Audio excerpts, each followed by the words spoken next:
have the airbox cut out. So I just drilled holes in the bottom of the airbox. Oh my god! I've thought about selling this car easily 3 dozen times at this point. Sir, there's like a vacuum. So my dad was trying to help me out with that. He didn't quite know how to put the brake booster back in correctly. There's some damage internally. Have to replace the engine. As soon as you hit that 3000, which may be that switch over of the turbos, it was like, ah! Yeah, you pretty much have to do a whole engine rebuild. It's like, Preventative maintenance is rebuilding your engine. Yeah. So I think about selling it and what I can replace it with, and there's just nothing that I can think of that would give me the same sort of value to excitement to fuel economy, essentially.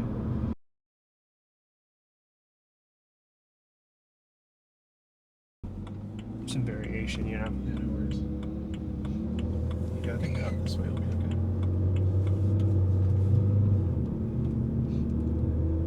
So what's the story with this one? So I sold that GTI for this car. You know, I was looking for something a little more dailyable. Picked this one up, and then kind of just kept it stock for a bit. Just drove it. I didn't really know a whole lot about diesels at the time, so I was still learning. And I think at the time it started having some injector issues, and so that's the point where I started digging into the engine and started learning a little bit more about it. Replaced all the injectors with some used injectors, and that's why now injectors are also having a problem. So yeah, whenever you replace injectors on so the diesel injectors, they say that you can't actually like refurbish or rebuild them. They essentially just kind of clean them and then they sell them as refurbished units. So at the time I paid probably like $250 per injector. Not too bad. So yeah, I mean, I think it was like $1,000 for the set. So it's really not too bad. But yeah, you definitely have to deal with the repercussions of buying a used unit. And just like my check engine light shows, that's definitely a problem. But yeah, I don't know, this car has just been a really reliable daily. I've driven it, to and from my parents' place, which is 3 hours, about an hour outside of San Antonio, 3 hours from here. I mean, yeah, it's just been a solid daily. I didn't want to do a whole lot of modifications to it. I knew I wanted to do the DPF and stuff delete, so it took me a while to get to that. I think the first mod that I did was JB4, a little juice box. It plugs into your fuel rail plug and just gives you some more boost. Or I think, what does it do? It like spikes your fuel pressure or something, and in turn you get more. Your system accounts for more boost or something. I'm not exactly sure how it works. But that actually gave me some problems. It started throwing codes because of that thing. And I was like, I really like how much extra power the JB4 gives me, but I need something more reliable. So that's when I started looking into the deletes, and everybody was like, well, if you want a reliable car. So after the JB4, I was like, yeah, I just want something that gives me a little extra power, but also I hated like the DPF and SCR system on this car. Constantly having to fill up with urea. And then that was also another benefit of deleting. You don't have to fill that up anymore. So, did that. Actually, did I do the deletes first? No, I didn't. So this car was in the shop for a good probably like 6 to 8 months. I was working on it, and what was it? Oh, it was the vacuum booster. I was doing some work on it. My dad came around and offered to help with the vacuum booster. There's like a vacuum booster in the front of the engine that has like a fin on the inside that the camshaft spins and generates some extra brake boost, I think, or brake vacuum or something. And when you put that back in, you have to put the fins in a very specific way, or else the fins will bind inside the housing and tear the gear off of the end of your camshaft. Well, my dad didn't know that at the time. So my dad was trying to help me out with that. He didn't quite know how to put the brake booster back in correctly. And sure enough, the fins bound and tore the whole front like lobe gear thing off the camshaft. Oh my gosh. And at that point, I was unsure if we had just fucked everything and maybe bent a valve or something. So we didn't touch the engine after that, put it in a trailer, hauled it off to a shop. Shop said, sure enough, there's some damage internally. Have to replace the engine. So that engine, I think, had maybe 80,000 miles on it at the time. Sat in the shop for a good probably 8 months. The whole time, they just had problems after problems. I don't think the shop was necessarily well experienced in diesels. At first, they had bought an X5 motor to replace this one. The problem is the X5 has a different oil pan to go around the whole front subframe and everything. So they had to find another engine after that. Couldn't get it to work right. Even now, there's little things, missing bolts, things that aren't mounted up correctly from that shop, and it's just it kind of pains me every time I look at that stuff. But I've kind of fixed the majority of it at this point. You mean weight reduction? Yeah. They were doing you a favor. They're like, you win or you're gonna drive, or you're gonna body Yeah, it. you know, your power steering cooler doesn't need to be mounted up.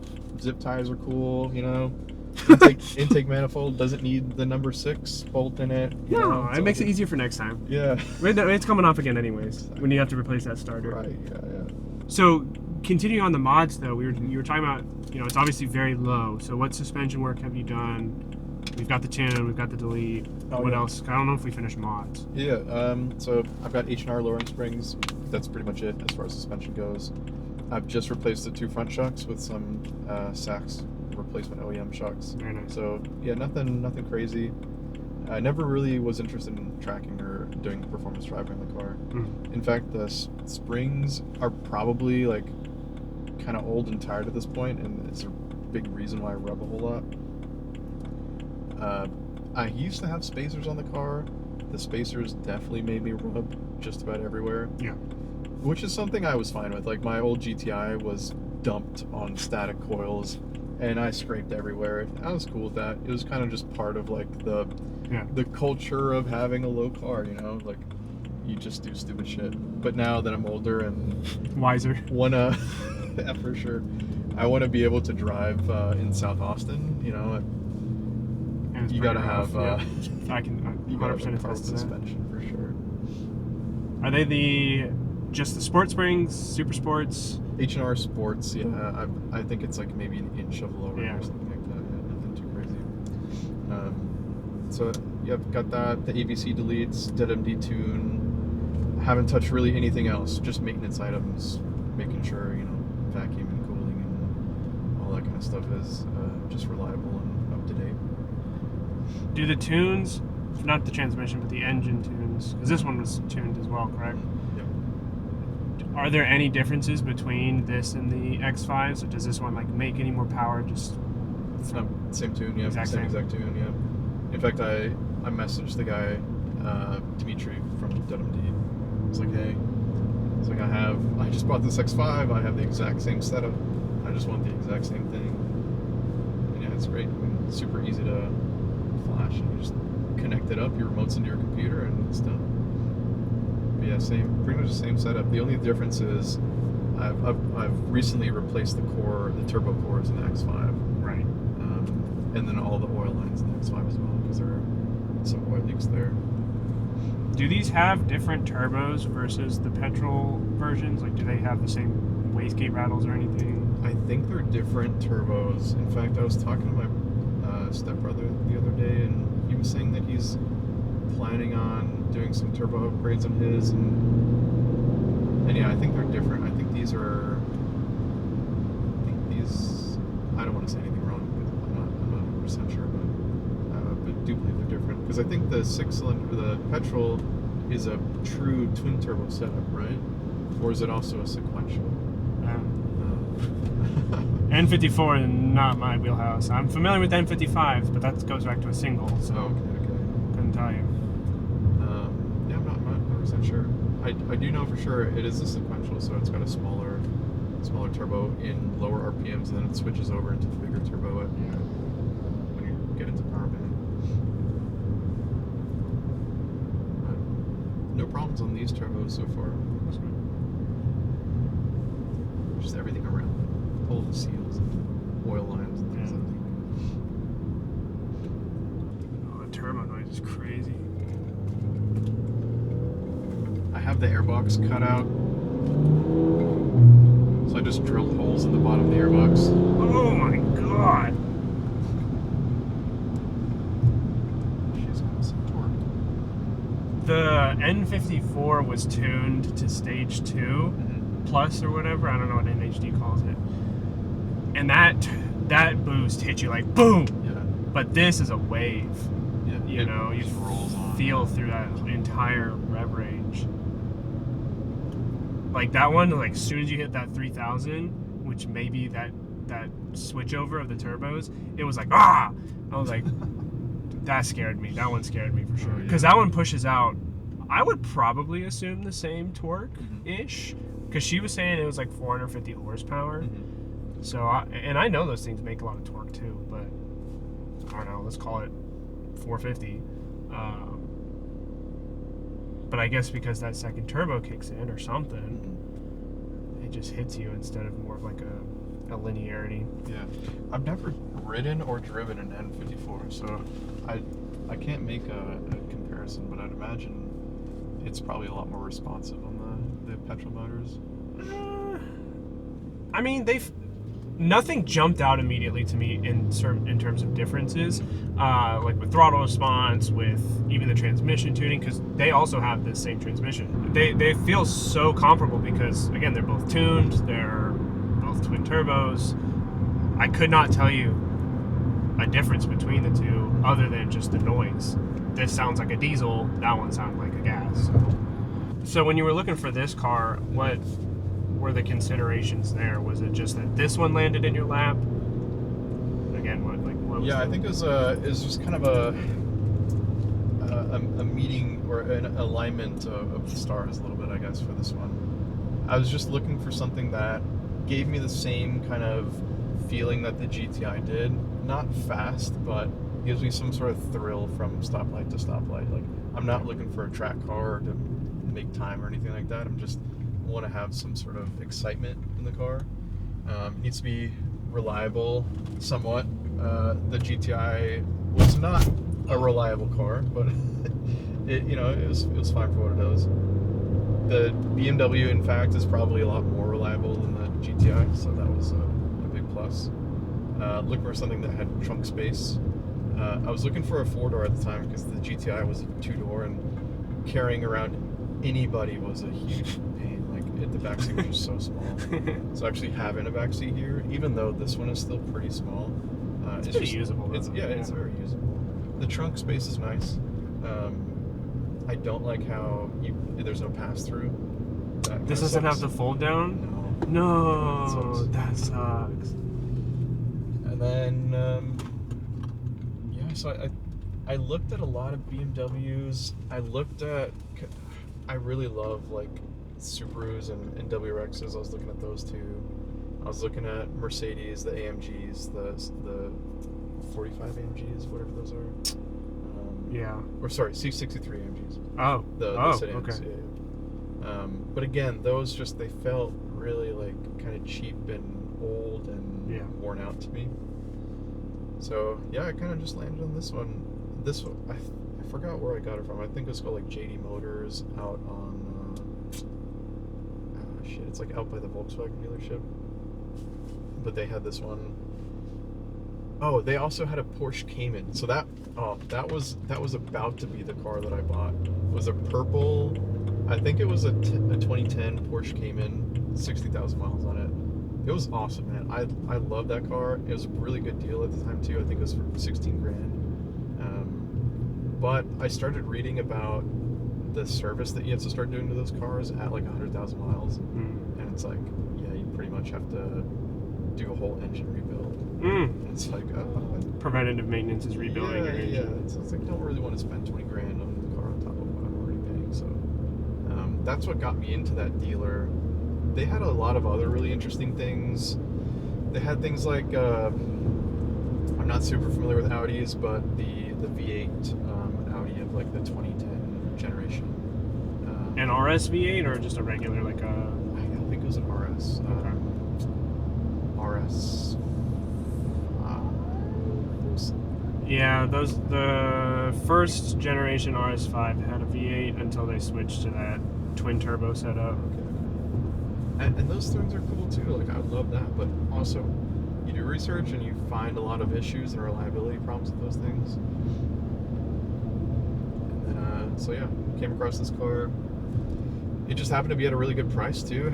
I didn't, my dad is friends with a lot of guys who are talking about this car. In one shop in particular that kind of helped us out with the autocross car, the shop foreman, his wife owned a diesel, and he always talked about how great of a car it was, how reliable it was, and so that kind of was in the back of my head whenever I saw this thing, and I test drove it, and it just felt really good. Like, immediately on the test drive, the weight of the steering was like the first thing that popped out to me.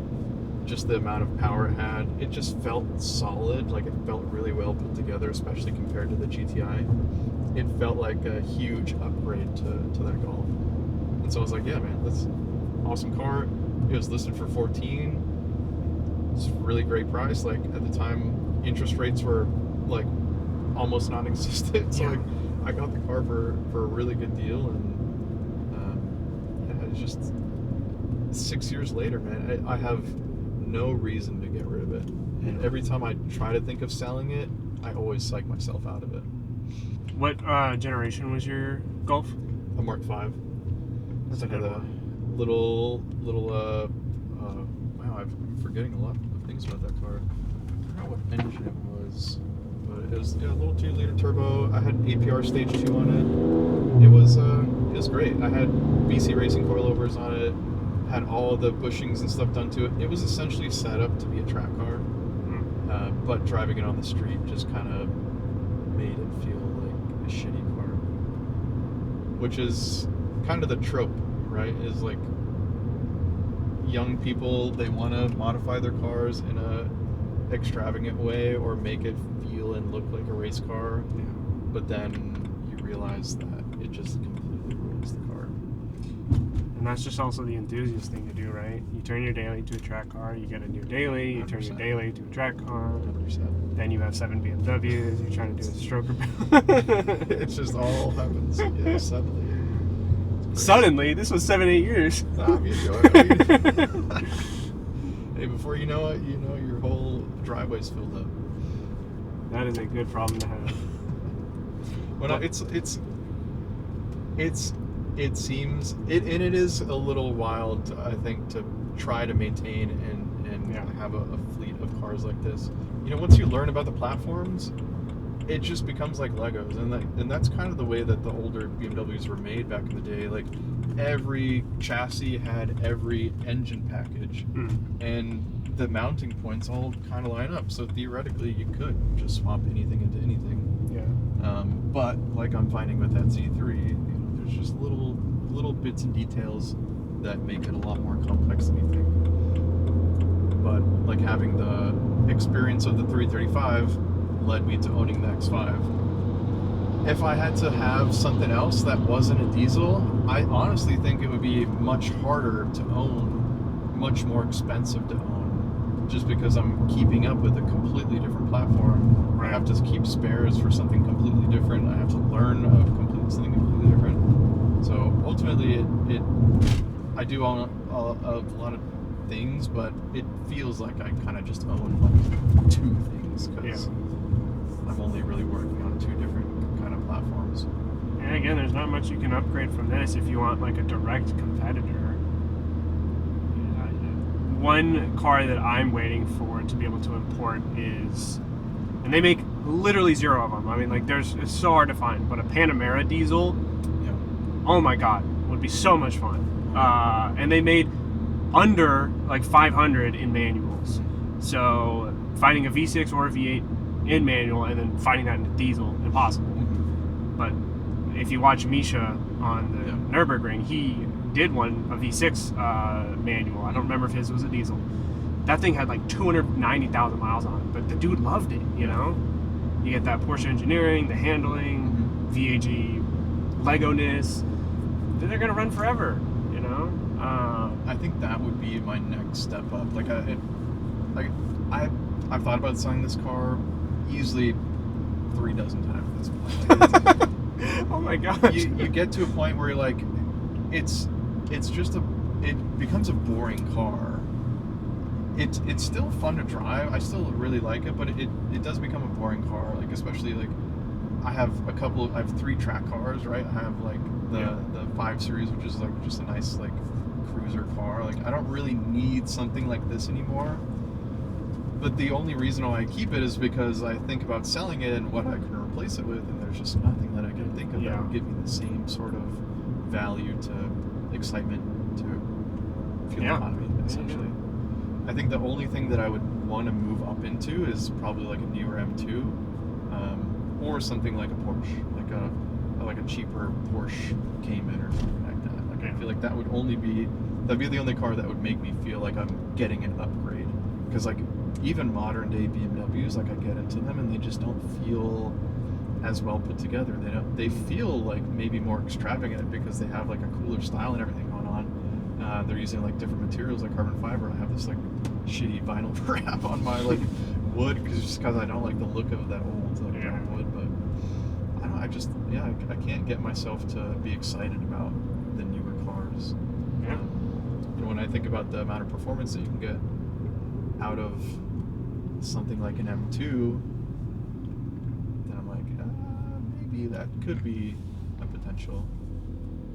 Yeah. But if I did that, I'd probably get rid of 2 cars for something like that because they're so freaking expensive. Well, I guess if you did go for a coupe, though, do you run into the same problem where you need those back seats, or is that because the X5 you have that? I think I'm covered on the X5. Okay. But when I bought this is my only car. I see. Okay. As like that replacement for the GTI, and I was living in an apartment at the time too, and so like I had a single car garage. Couldn't really do much. I couldn't really even do work to the car. So that was one of the primary driving points. Is like I just wanted something that would work, that would take me to work and just be really reliable, but still have the potential of being able to work on eventually.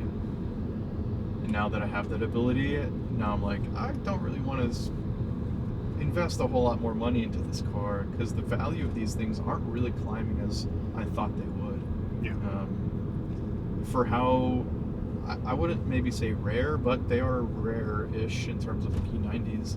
For how rare they are, the price is still very low. Like, you're still looking at sub 10 for these kind of cars in a decent shape. So it isn't really much of an investment or like a collector thing to keep it. Not at all. In fact, most BMWs are not that at all. But I feel like you could probably say something along the lines of like an E30 might be a good investment car to keep around just because they're becoming so rare and prices are driving up. Yeah. But the diesels, they're just not really climbing. In fact, even during COVID, like I think they peaked around 15 grand for like a good example. And if I had to sell this, it would probably collect maybe 8 to 9. So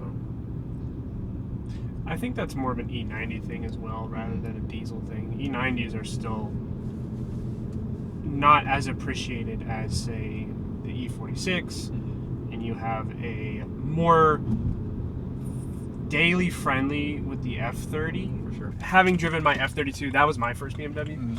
Having driven that car for now 7 years, I can absolutely say that as much as I love the driving experience, you're absolutely right. Like, the interiors are just a little, G chassis did that better. E90 is going to give you a better driving experience. I've had to do a lot of work to make that car feel remotely close to something like this. Strut brace, suspension work, spacers, much more aggressive tires, and even then, the steering feel is not nearly as tight.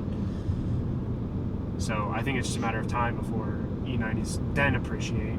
Because people are still divisive on the looks, right? Bengals designs have never been the greatest. It's true. And yeah, maybe the N54 still, I think, needs time to develop a really strong sort of foundational plan, like a user base for it.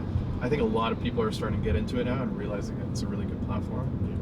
But a lot like the like older E36 platforms. There just needs to be more development for it to become extremely popular. But once it does, I feel like, you know, people will really appreciate it for what it is.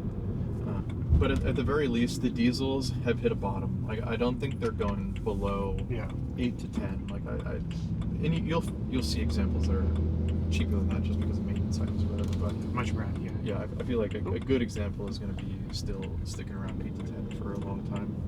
Whereas you see petrol and 54s going for $2, $3, $4, pennies $5,000. Pennies on the dime, literally. Yeah, it's crazy. Yeah, I think again it runs the E46 problem where there's a billion of them made. They're just now hitting that corner where, okay, now we're starting to not see a lot of them, right? I'm sure as you're searching for those 330 engines, like, it's becoming more expensive. Absolutely. Versus what it was just literally 5 years ago. I'm seeing more E90s pop up at junkyards than E46s. Oh yeah, 100%. And that's an insane thing to say. Oh yeah. Even F30s starting to come up. The 3 Series after it. It's pretty interesting. Yeah. I think they're going to become a lot more popular here pretty soon. Once people figure out how to easily work on them, like with the M5Xs on the E36, it's like there's just so many pieces of software that people have just wrote themselves to like modify tunes and do all this stuff to them. It's so easy, and there's so much information as people, you know, keep adding to tutorials and DIYs and YouTube videos. I think the N54 is going to become a really popular platform, even more so than it is. I'm saying that like as if it's not already a popular platform, but like it's going to probably explode at some point. Yeah, this is the first car that truly was able to build a base on YouTube. You know, vehicle virals, huge N54 guy. Oh yeah, for sure. I can think of a ton of YouTubers who got their start on N54s or E90s. That has had its benefit where people are always going to have that documentation, at least. But I hope that, what do you call it? I hope there's no fatigue of it just because that's been the 3 Series they've always seen. You know, that's the 3 Series that has always been around me because that's kind of what I grew up with. Yeah. But I still love them. You know, I think there's just, 20 years from now, people are going to be like, oh, yeah, I remember when those were all over the road. Yeah, for sure. And then it's going to be an E30 situation again. Yeah, exactly. Because then we're going to be talking on the fucking, whatever the next letter, we're going to be on the H chassis on BMWs and stuff, you know?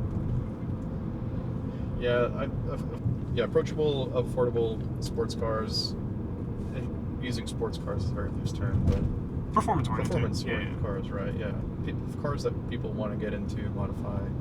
Those, they're gone. We're getting into a time where they're, few or far between. Modern cars, I have a tough time seeing like a newer 235 Xi, for example, 15 years down the road. Like, is that going to be a well-known, like, enthusiast car that everybody's going to be able to get into?